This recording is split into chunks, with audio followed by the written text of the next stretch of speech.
우리 김지윤 집사님 기도해 주시겠습니다.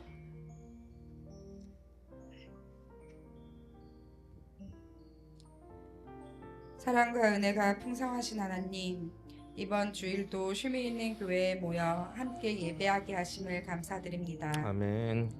하루하루 빠르게 지나가는 일상 속에 벌써 한 해의 마무리를 하는 시점입니다. 주여. 대림절 소망의 기다림처럼 기쁘고 감사한 새 날의 희망이 가득하도록 도와주세요. 아멘. 우리의 삶을 돌아보면 타인과 사회에 무관심하고 교만한 언행을 일삼았습니다. 주여. 겸손한 마음으로 복음의 참된 의미가 무엇인지 성찰하고 실천해야만 하는 당위성의 강건함을 허락해 주세요. 아멘. 우리가 주의 가지로서 많은 열매를 맺을 수 있도록 도와주세요. 아버지. 연약한 우리는 흔들릴 때가 많습니다. 혼란의 상황에서도 좋은 것이든 좋지 않은 것이든 내어드릴 수 있는 마음을 허락해 주세요. 아멘. 사랑과 믿음 안에서 공허하지 않도록 어루만져 주세요. 아버지. 뜻하는 모든 일들을 위해 모두의 건강을 기원합니다. 아멘. 몸과 마음의 건강을 지켜 영혼의 젊음을 간구합니다. 아멘. 앞을 내다보는 지혜를 원합니다. 주여. 뒤를 돌아보는 지혜를 원합니다. 아멘. 각자의 달란트와 속도에 맞게 그리스도의 방향을 함께 걸어가는 힘을 주세요. 아멘. 말씀 전하시는 목사님께 은혜와 영광이 함께하기를 믿으며 예수 그리스도의 이름으로 기도드립니다. 아멘.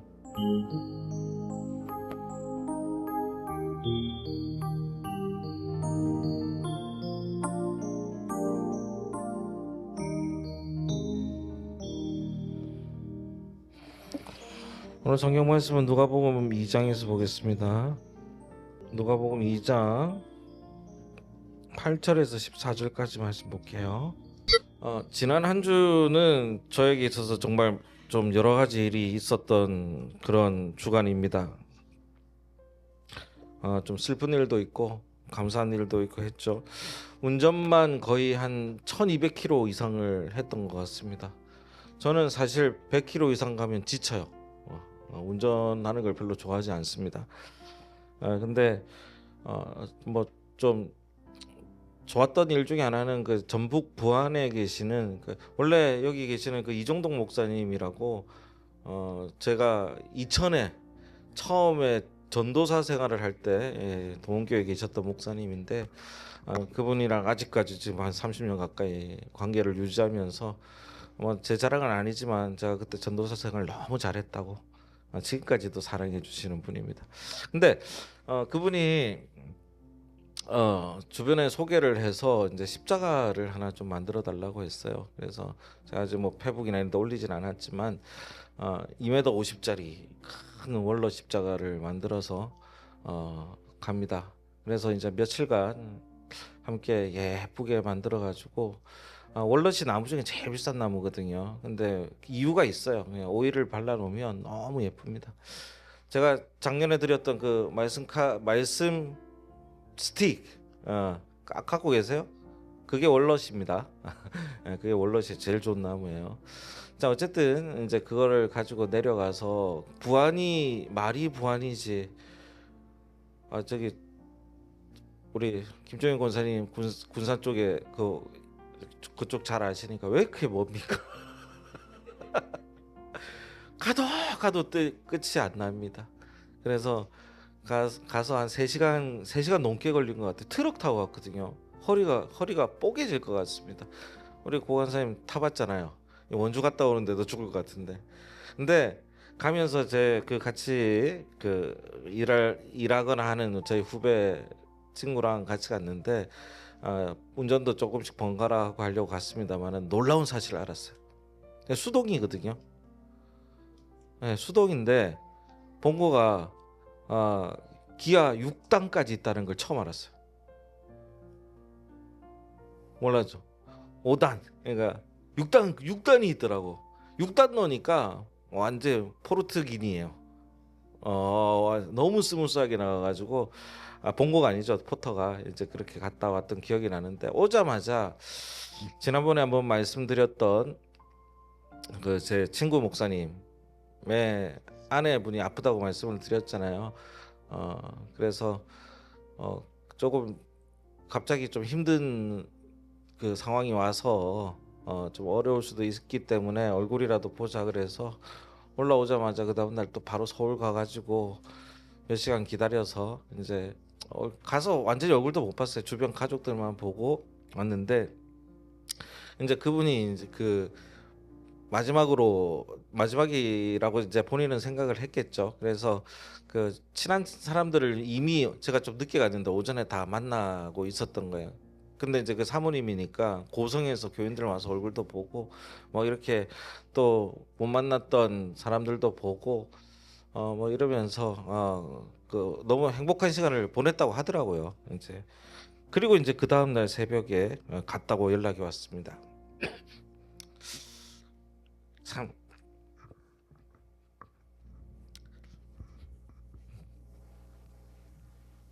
근데 너무 친한 친구의 그 젊은 사모님이었기 때문에 아우 막 울컥울컥 하더라고요. 갔다 와서 어제 그 금요일 날 또 이제 그 고성에 있는 교회 사모님이라서 가서 그 장례를 시작하는 걸 보고 이렇게 왔어요. 왔는데 이제 그게 더 가슴 아픈 게 뭐냐면 이제 그 사모님이 갔다는 것보다도 주변의 가족들이나 이런 분들이 괜찮은 척하는 게 너무 마음이 아프더라고요. 안 괜찮은 걸 참 친한 친구이기 때문에 잘 알거든요. 근데 그럼에도 불구하고 그런 모습이 참 마음이 아팠다라고 합니다. 그럼에도 참 얘기하는 게 그 고통 속에서 7개월 정도 투병 생활을 했는데 그 고통 속에서 이제 진짜 하나님이 무슨 얘기를 하는지 조금씩은 알 것 같다라는 그 얘기를 하는 걸 보고 정말 뭐 더 마음이 아팠지만 그래도 본인은 이제 좀 희망을 안고 살아가겠다라고 얘기하는 그런 분들의 얘기를 들으니까 제가 부끄럽기도 했다라는 그런 말씀을 드립니다. 근데 죄송해요. 우리도 마찬가지예요. 우리 저 그 참 누구를 보낸다라는 게 참 쉽지 않은 마음이지 않습니까? 그런 마음에도 불구하고 저희가 하나님을 때로는 원망할 수도 있고 때로는 우리가 생각하지도 못했던 그런 일들로 하나님을 믿지 않을 수도 있고 이런 일들이 많습니다. 근데 그걸 어떻게 생각하느냐라는 것은 우리 스스로에 달려 있다라는 것이죠. 연말이 되면 저희들도 괜히 마음이 쓸쓸해지지 않습니까? 아무것도 한 것 없이 한 해를 보냈다라는 그런 생각이 드는 때도 있고 또 거기에 관해서 내가 이렇게까지 아무것도 안 해서 될라나 하고 자책감을 갖기도 하고 그러지 않습니까? 그러면서 좀 쓸쓸해합니다. 그리고 내년은 어떻게 또 지나갈까 막연한 불안감과 이런 것들이 마음을 무겁게 하기도 합니다. 이런 시간에 저는 오늘 드리고 싶은 얘기가 바로 예수님께서 오신 이 성탄이라는 소식은 우리에게 정말 하나님이 주신 하나의 선물과 같은 소식이라고 말씀을 드리고 싶은 것이죠. 단순히 성탄절 예수님이 날 위해 오셨대라는 것이 아니라 예수님이 오신 것은 우리가 결국은 나중에 죽음이라는 존재로 헤어진다고 할지라도 우리가 다시 만날 수 있는 희망과 그리고 그것을 바라는 우리의 감사를 주는 날이 바로 성탄인 것이죠. 더 많은 의미가 있겠죠. 그리고 이 하필이면 어떻게 보면 연말에 이렇게 크리스마스가 왔다라는 것은 예수님께서 오심으로 인해서 더 밝고 희망차고 행복한 한 해를 우리가 기대하고 살아갈 것을 결심할 수 있는 시간이 되기도 한다라는 겁니다. 오늘 천사들이 목자들에게 그 성탄의 소식을 전해 줬습니다. 성탄의 소식은요, 좋은 큰 기쁨의 소식입니다. 여러분의 생애 가운데서 참 좋고 기쁜 소식은 어떤 게 있습니까? 저는 돌아보면서 좀 생각해 봤더니 뭐가 제일 기쁜 소식이었을까? 뭐 여러 가지가 있지만 막 몇 개가 섞여 있는 것 같아요. 그 중에서 이제 좀 나이가 먹으니까 자녀들이 좀 좋은 소식이 있으면 그게 더 크게 느껴질 때도 있고 그럽니다. 저도 기쁜데 가만 보면 할머니 할아버지가 더 기뻐하고 또 내리사랑이라는 게 이런 면이 아닌가 생각이 될 때도 있습니다. 근데 반대로 우리의 기대와 바램을 저버리는 그런 소식들도 많죠. 듣지 않았으면 좋았을 것 같은 그런 뉴스들이 얼마나 많습니까? 근데 오늘 이 말씀을 통해서 생각해 보고자 하는 것은 왜 목자들에게 제일 처음 아기 예수 탄생의 소식이 전해졌을까라는 질문입니다. 8절을 한번 다시 읽어 볼까요? 시작. 그 지역의 목자들이 자기 양떼를 지키더니. 자, 한번 생각해 봅시다. 밤에 일하는 사람은 그 사회에서 어떤 사람입니까? 하층민이에요. 약자. 과거에는 이 당시만 해도 더 많은 사람들이 있었고 더 많은 약자들이 있었습니다.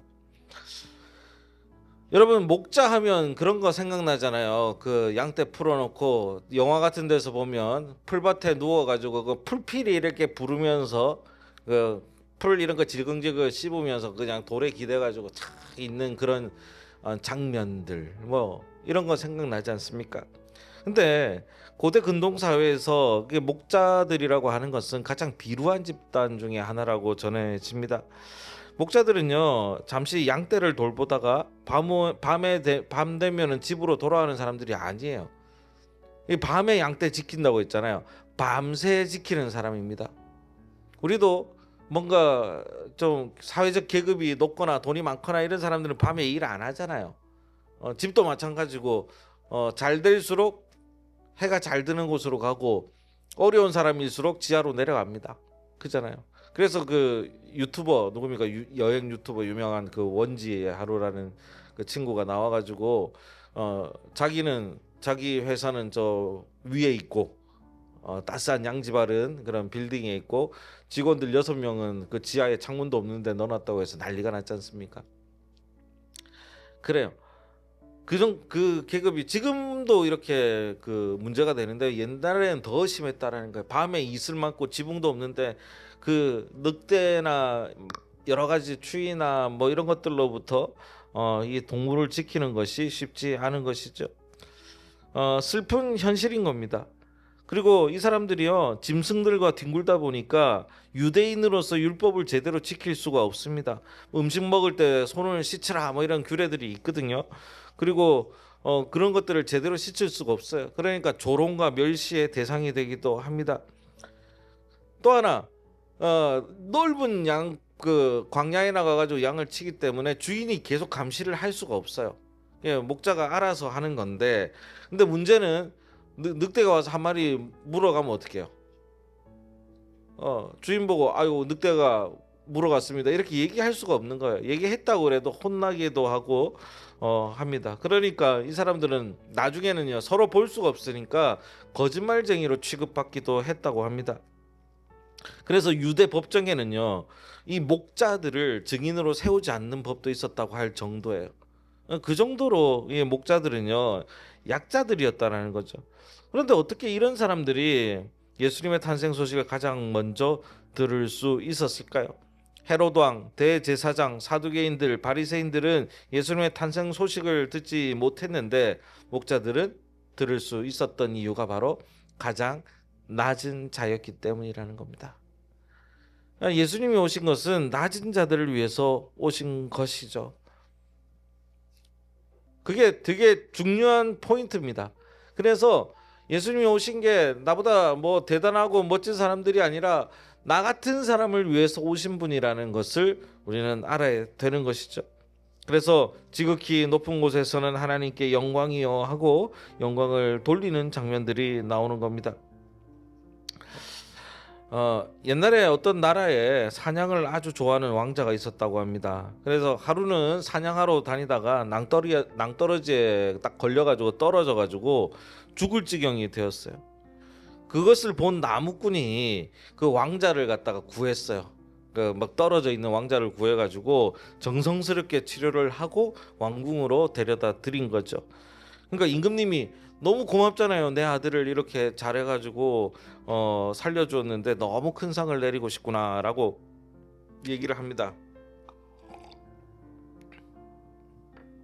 그래서 너의 소원이 무엇이냐라고 물었더니 그냥 이 나무꾼 자체가 심성이 너무 좋은 거예요. 뭐 바라는 게 없습니다. 그래도 그냥 느낌상 가장 좀 행복했던 그 뭐예요? 그 MBTI의 감정 좋아하는 거 F F인가 봐요. F인가 본데 그래서 우리 집에서 그냥 임금님이 하루 주무셨으면 좋겠습니다. 이게 다였어요.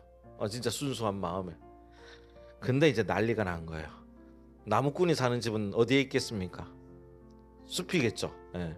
거기까지 길을 다 뚫어 잘 갈 수 있게 길을 뚫고 그 다음에 그 뭡니까 좁은 길일 거 아니에요. 그걸 넓게 하고 자려면은 나무꾼의 집도 수리를 해야 될 거 아니에요. 어떤 사람은 변기까지 들고 간다는데 대통령이 마찬가지 수리를 해야 될 거 아니에요.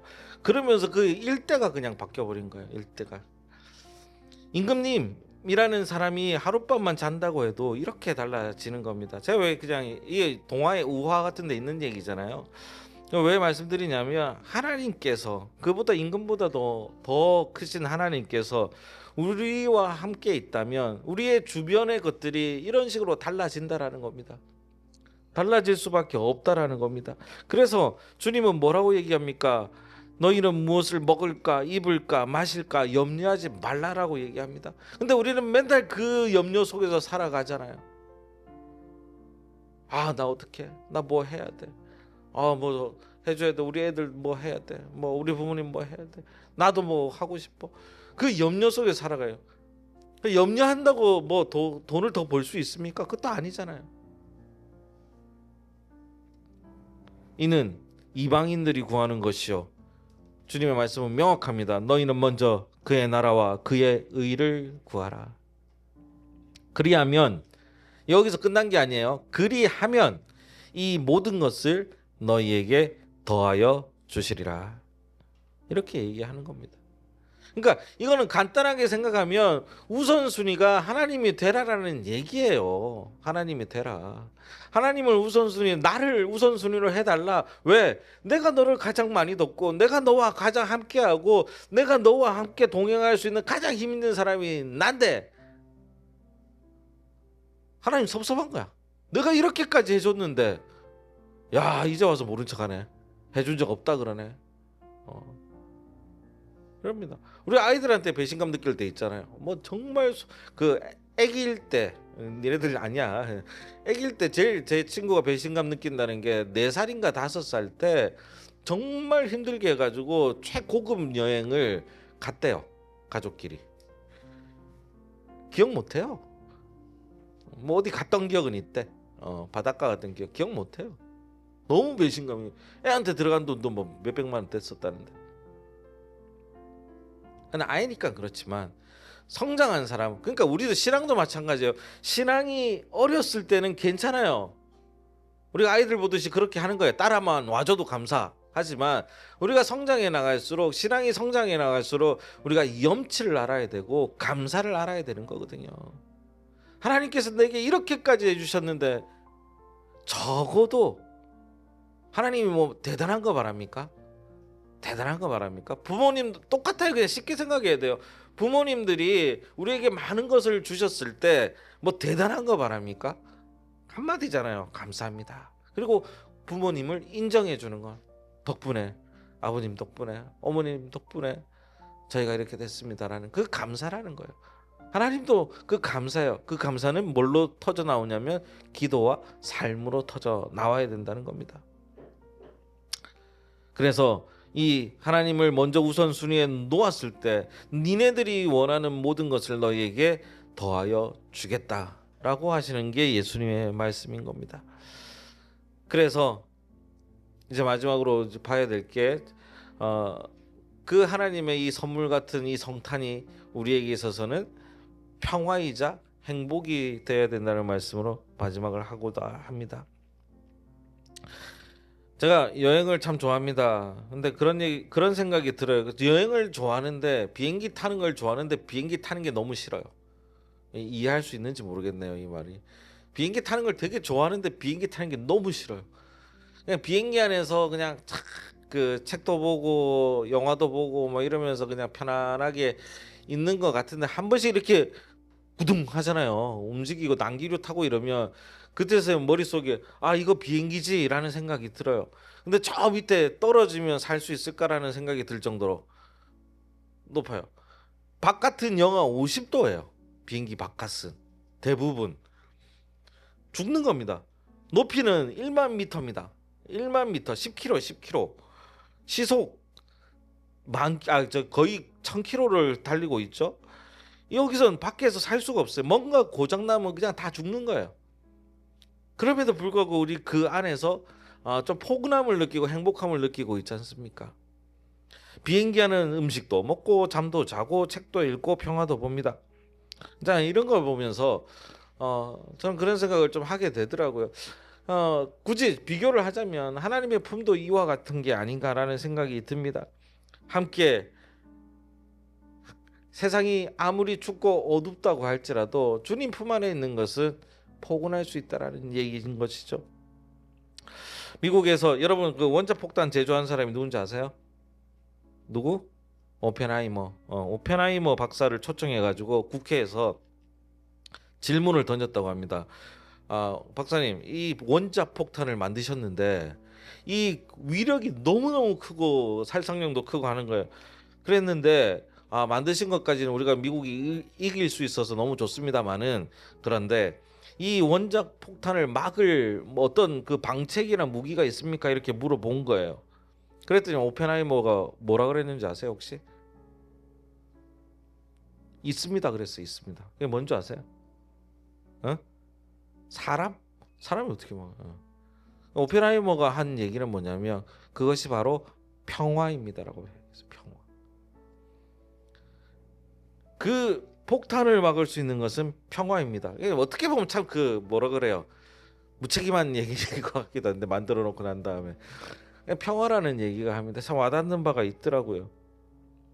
가정이나 직장이나 사회나 어느 곳에서도 사실은 우리가 어떤 갈등이나 이런 것들을 해결하는 가장 우리가 원하고 있는 것이 뭐냐면 평화임에도 불구하고 사실은 그 평화를 지키지 못할 때가 많지요. 그래서 우리에게 행복은 우리의 삶의 평화가 임하는 겁니다. 임하는 겁니다. 그냥 너무 막 여러 가지 일들이 생겨날 때는요. 좀 평화로웠으면 좋겠다라는 생각이 들 때가 있지 않습니까? 막 복잡하고 힘들 때.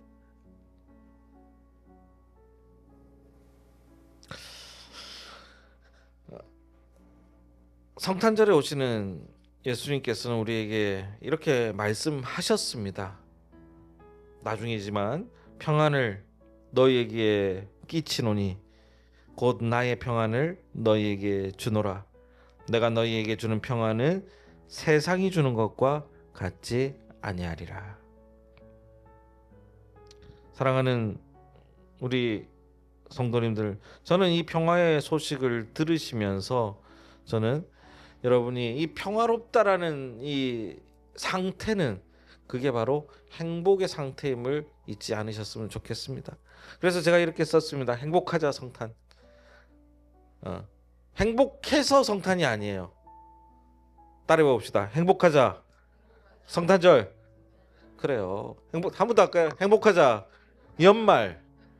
싸우지 마시고 가정에 뭐 있더라도 한 번 더 할까요? 행복하자 내년. 막 설레이지 않습니까? 행복할 수 있다면 저는 그런 삶이 있기를 바랍니다. 그러기 위해서는 마지막으로 드리고 싶은 얘기가 우선순위를 잘 잡으시기를 다시 한번 부탁드립니다. 그래야 하나님도 나를 올려주신다는 것을 잊지 않으시고 그 행복이 계속 많아지시기를 주의 이름으로 축원하겠습니다. 기도하겠습니다. 하나님 감사합니다. 우리 삶에 주님께서 계셨음을 잊지 않게 하시고 주님 때문에 우리가 행복하게 하여 주시옵소서.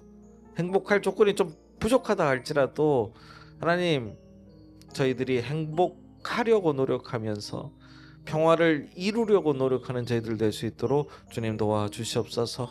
무엇보다도 하나님을 내 삶의 우선순위에 가장 높은 곳에 놓아두어 주님이 주시는 그 세상과 같지 않는 평화가 무엇인지를 정말로 찾아 누리는 저희들 될 수 있도록 도와주시옵소서. 예수 그리스도 이름으로 기도합니다. 아멘.